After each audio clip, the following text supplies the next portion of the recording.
ബ്രോക്കോൺ 2 idiots റിവ്യൂവിന്റെ revolver Reetha സിനിമയിലേക്ക് സ്വാഗതം. ഇതെന്തുവാ ടോർച്ചൊക്കെ പിടിച്ചു? ടോർച്ചാ ഏത് കൂടെ കണ്ടു? നമ്മള് റിവോൾവർ റീത്ത തമിഴ് കൂടാം. തമിഴ് തെലുങ്കു. തെലുങ്കില് എന്തറിയോ വെറൈറ്റി ഡാർക്ക് കോമഡികളാ. അതുകൊണ്ട് ടോർച്ച് അടിച്ചിട്ട് കോമഡി കാണാമെന്ന് വിചാരിച്ചു. അതുകൊണ്ട് ടോർച്ച് കൊണ്ട് നടക്കുക. അതൊന്നും വിചാരിക്കരുത്. ഇവൻ പാടിയ തുതിയെ ഗവനിത്തിരാ. തുതിയെ ഇന്നും മുറുമുறை പാട്. ടോർച്ച് കൊണ്ട് അടിച്ചിട്ട് ഒരു ഡാർക്ക് കോമഡി മനസ്സിലാവാനുള്ള ഒരു പ്രാണി ഉണ്ടായില്ല. സത്യം പറയാലോ, മനസ്സിലാകാനല്ല, ഡാർക്ക് കോമഡി കാണാൻ ചിരിക്കാൻ. ഡാർക്ക് കോമഡിയാന്ന് പറഞ്ഞ് വെളിച്ചടിച്ചു നോക്കിയിട്ടും കോമഡി മനസ്സിലായില്ല. അങ്ങനത്തെ ഒരു അവസ്ഥയായിരുന്നു പടം കണ്ടപ്പോ. സത്യം പറയല്ലോ, കിളി പറന്നു പോയി. ஏய் நீங்க சும்மா இருங்கங்க. நீங்க பேசுறது இரிட்டேட்டிங்கா இருக்கு. சம்பந்தம் இல்லாம பேசிட்டு இருக்கீங்க. ഇന്നത്തെ സിനിമ റിവോൾവർ റീത്ത. ആ പടമാണ്. ആ പടത്തിന്റെ വിശേഷം പറയാൻ എല്ലാവരും സ്വാഗതം ചെയ്യുന്നു. വെൽക്കം ടു ബ്രോക്കോൺ 2 idiots review. This is Dinil. This is Nithin. Revolver Rita എന്ന സിനിമയുടെ ഞങ്ങളുടെ റിവ്യൂയിലേക്ക് സ്വാഗതം. ഞങ്ങളുടെ റിവ്യൂ കൂടെ ഓഡിയൻസിന്റെ കാര്യം നമുക്ക് പറയാം. പറയാം. എനിക്കൊന്നും പറയല്ലോ, നിങ്ങൾ പറഞ്ഞു. சார் அவர் இந்த உலகத்துக்கு ஏதோ ஒரு முக்கிய செய்தி சொல்ல வராரு. அவர் கொஞ்சம் சொல்ல விடுங்க. സംവിധാനം ചെയ്തിരിക്കുന്ന JK ചന്ദ്രു. ഇതിന്റെ ഞാൻ ആ പാദം തൊട്ട് നമസ്കരിച്ചില്ല. സൂപ്പർ. പുള്ളി റൈറ്റർ എന്ന നിലയിൽ കുറച്ച് പടങ്ങളൊക്കെ ചെയ്തിട്ടുണ്ട്. അത് അത്യാവശ്യം ഓടിയിട്ടുള്ള പടങ്ങളാണ്. സരസ്വതി സംഗമം. This is an unwanted statement irrelevant to the current situation. ആദ്യത്തെ സംവിധാന സമ്മാനമാണ്. അതിനുശേഷം 12 വർഷത്തിന് ശേഷം ആരാണ്ട് കയ്യകാല പിടിച്ചു കിട്ടിയ സാധനമാണ്. പക്ഷെ അത് നശിപ്പിച്ചു. പിന്നെ നമ്മുടെ മ്യൂസിക് ഡയറക്ടർ ഷോൺ റോൾഡൻ എന്നാണല്ലേ? Sean Rolex duplicate Rolex. ദൈവങ്ങളെ, ഞാൻ ആശാനെ കുറിച്ച് പറയുകയാണെങ്കിൽ നമ്മുടെ മുണ്ടാസ് പെട്ടി, വേലയില്ല പട്ടേദാരി 2, അങ്ങനെ കുറച്ച് നല്ല പടങ്ങളൊക്കെ ചെയ്തിട്ടുണ്ട്.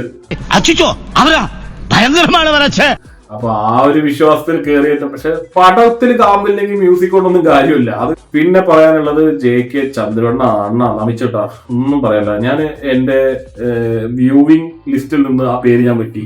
റൈറ്റിംഗ് ഒക്കെ അടിപൊളിയായിരുന്നു. പക്ഷെ എടുത്തു വെക്കാൻ പറ്റിയില്ലെങ്കിൽ എന്റെ ഒരു അഭിപ്രായം എന്ന് പറഞ്ഞാൽ വേറെ ആരെയും കൂടെ ഡയറക്ട് ചെയ്യിപ്പിക്കരുത് പടം.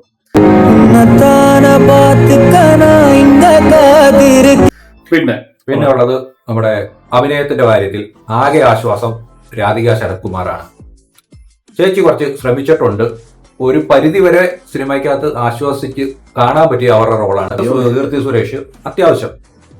അല്ല, കീർത്തി സുരേഷിനെ കൊണ്ട് ഈ തുമ്പിയെ കൊണ്ട് കല്ലെടുപ്പിക്കുന്ന പല സീനിൽ എനിക്ക് തോന്നി. തുമ്പി കല്ലെടുക്കുക എന്ന് പറയുന്ന അവസ്ഥയാണ് ആ പടത്തിൽ തോന്നിയത്. ഇതെല്ലാം ഫീമെയിൽ ലീഡ് റോൾ വേണം, അതിനൊരു കഥ വേണം. അപ്പൊ ആ കഥ എങ്ങനെ എഴുതി, അതുകൊണ്ടുള്ള പ്രശ്നങ്ങളൊക്കെ. പിന്നെ ഉള്ളത് നമ്മുടെ സ്ഥിരം വെറുപ്പിക്കലാശ റെഡ്ഡി. ഞാൻ ആ പടം കാണുമ്പോൾ ഇങ്ങനെ അവരെ സ്ക്രീനിൽ കാണുമ്പോൾ ഞാൻ ഇങ്ങനെ ഇരുന്നു, ഈശ്വര ഈ മാറിന ഈ പടത്തിലും ഉണ്ടോന്ന്.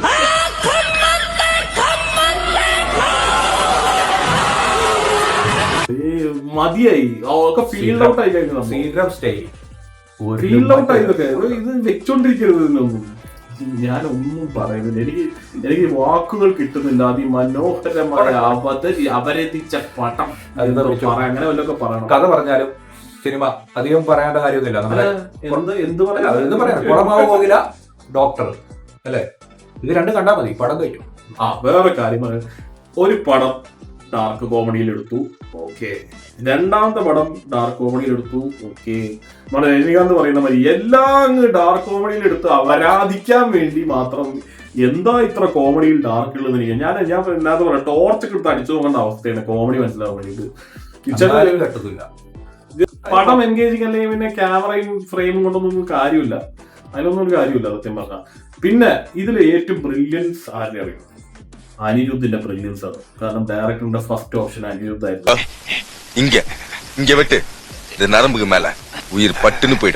ആശ മതിലിയാടി ഓടി രക്ഷപ്പെട്ടു. പടത്തിന്റെ critical rating part went wrong. പടം എടുക്കാനുള്ള തീരുമാനം ദാറ്റ് ഈസ് റോങ്. അല്ലാതെ കൂടുതലൊന്നും പറയല. എല്ലാം റോങ് ആണ് ആ പടത്തിൽ. നിങ്ങള് ഓഡിയൻസ് ഇപ്പൊ ഞങ്ങൾ പറയാമല്ലോ, ഓഡിയൻസ് റേറ്റിംഗ് ക്രിട്ടിക്കൽ റേറ്റിംഗ് ഓഡിയൻസിനൊക്കെ ഇഷ്ടപ്പെടും. കാരണം അവരങ്ങനെയാണ്. അവര് ഫാമിലിയോടെ വന്നിട്ട് കുറ്റം പറയാനല്ല പടം കാണാൻ വന്നിരിക്കുന്നത്. സോ അവര് അവിടെ വന്നു കഴിഞ്ഞാൽ കിങ്സ്ലിനെ കാണുമ്പോൾ ചിരിക്കും, അത്യാവശ്യം ചെറിയ കോമഡി കിട്ടിയാൽ ആ കുക്കർ കൊണ്ട് കയറി വരുന്ന സീൻ കണ്ടാ ചിരിക്കും, പിന്നെ ആ ഫസ്റ്റ് ഇന്റർവെല്ലിന്റെ സമയത്തുള്ള പറയുന്നത് എല്ലാം കണ്ടാ ചിരിക്കും. எவ்வளவு கேவலமான பிறவிங்கல்ல நம்ம.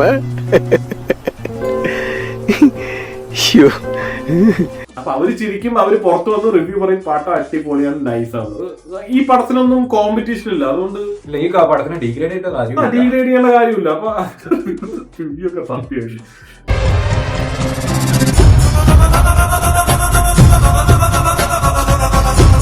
ക്രിട്ടിക്കൽ റേറ്റിംഗ് പറഞ്ഞാൽ ഞാൻ ICUയുടെ ആയി കയറും.